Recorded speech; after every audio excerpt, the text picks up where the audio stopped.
به خدا خندم میگیره. یارو میره آموزش مخزنی و نمیدونم بالا بردن کاریزما و پرستیژ میبینه، نمیدونه که اگه 4 تا دونه شعبده بازی بلد باشی، چه برای دخترش چه برای پسرش اجرا بکنی، یه جوری دوره جمع میشن، ستاره اون جمع میشی که هیچ کار دیگه ای نمیکنه. شده پلیس به هم گیر داده، براش شعبده بازی کردم، عشق کرده، با اون بیخیال شده، ولم کرده. توی این ویدیو میخوام اولا یه شعبده بازی خیلی راحت بهت یاد بدم، دوم بهت بگم از کجا بتونی هم آموزش شعبده بازی رایگان ببینی، هم حالا اگه خواستی حرفه‌ای‌تر یاد بگیری، هزینه بکنی، بهترین جاش کجاست که بتونی ستاره هر جمعی بشی.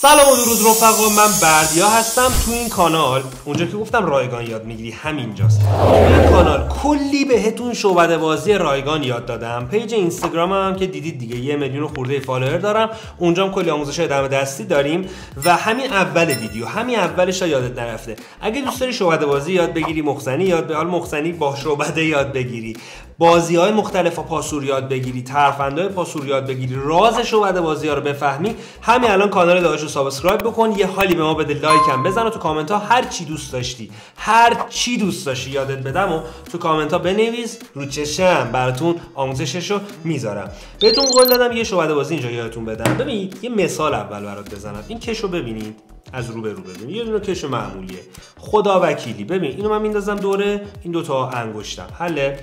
نگاه کن، اومد پایین، دیدی؟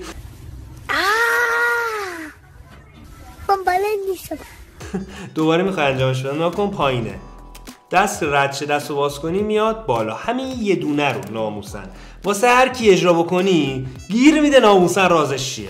بریم یه دونه با کارت بهتون یاد بدم، با پاسور که همه جا پیدا میشه بهتون یاد بدم. با این میتونید فاز ذهنخوانی وردارید، نمیدونم موکل بگید دارم، هر کاری بخواید میتونید با این شعبده انجام بدید. ما توی شعبده بازی به این تکنیک میگیم کارت کنترل، که کارت تماشاچی رو کنترل میکنی یه جایی از دسته. که یه ویدیو گرفتم قبلا، 2 تا کارت کنترل گفتم، یه دونش همینه، یه دونش یه چیز خفنی که به عقل جنم نمیرسه، که کارتش همین الان اومدش این بالا. بعد از این ویدیو میتونی بری اونم ببینی، تو دیسکریپشن هستش، میتونی بری ببینیش که بیشتر یاد بگیری. یه دونه آموزش ذهنخوانی هم گذاشتم، تامنیلش اومد رو صفحه. وای 2 تا روش بهت یاد دادم ذهن ملت رو باهاش میتونی بخونی. اونو تو دیسکریپشن میذارم، حتما به کارتشو نمیارم که وسوسه نشی روش بزنی، ولی تو دیسکریپشن میذارم، حتما بعدن ببینیدش. خب آقا کارتو میدیم خود تماشاچی بر بزنه. خب بعد اینکه بر زد مثلا اینو انتخاب میکنه. خب شما چیکار میکنی؟ از بالا ببینید کارتش چیه، بی بی گیشتیز. یه مثلا 2/3 کارتا رو برمی‌داری، میگی کارتتو بذار اینجا. وقتی کارتشو گذاشتش اینجا، بقیه کارتا رو که خواستید بندازید روش، این انگشت کوچیکت، نه همه انگشتاتونو که اینطوری ضایع بشه، انگشت کوچیکتون رو نوکشو میذارید اینجا.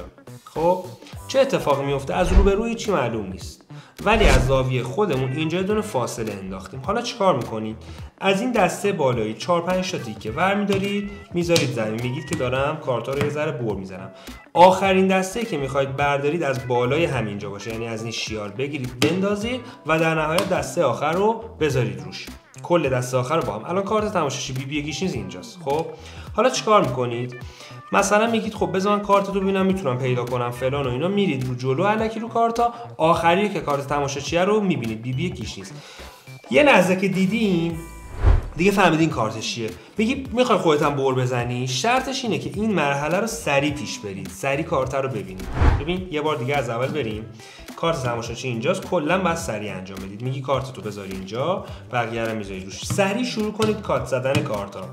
بگید یه ذره بر میزنم، بزنم کارت رو میتونم پیدا کنم. میخوای خودت هم بر بزنی؟ ببین من الان دیدم دیگه، یه لحظه اینو باز کردم اومدم این آخر. فقط آخر رو باز نکنید، یه ذره اینطوری باز کنید، آخرش هم یه ذره باز کنید تا دیدید بگید اصلا بیا خودت هم بر بزن.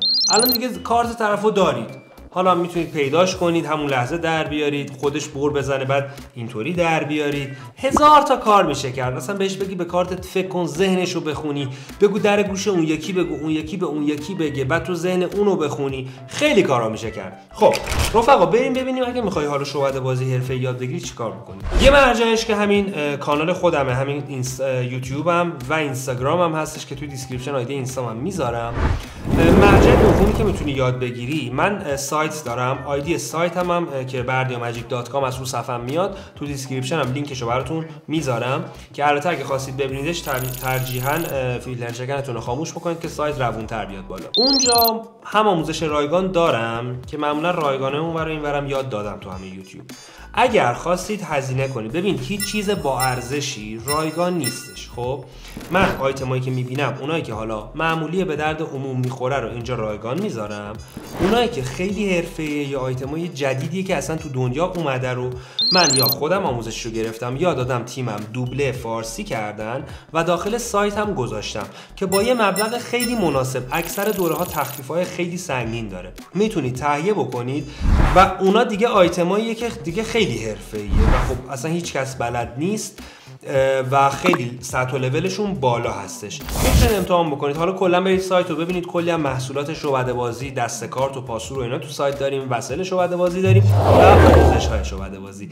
اونم لینکش توی دیسکریپشن هستش. یکی از آموزش‌های داخل سایت کانال VIP خودمه که بهتون پیشنهاد میدم. بالای 100 تا آموزش حرفه‌ای یاد میگیرید. همین کارت کنترلی بودش که الان زدم، کلی باش میشد کار انجام داد. بالای 10 مدل فقط کارت کنترل حرفه‌ای اونجا یاد دادم، به اضافه کلی حالا چیزای تکنیکای دیگه. در نهایت بالای 100 تا آموزش داخلشه. قیمتش هم 250 یا 300 تومنه.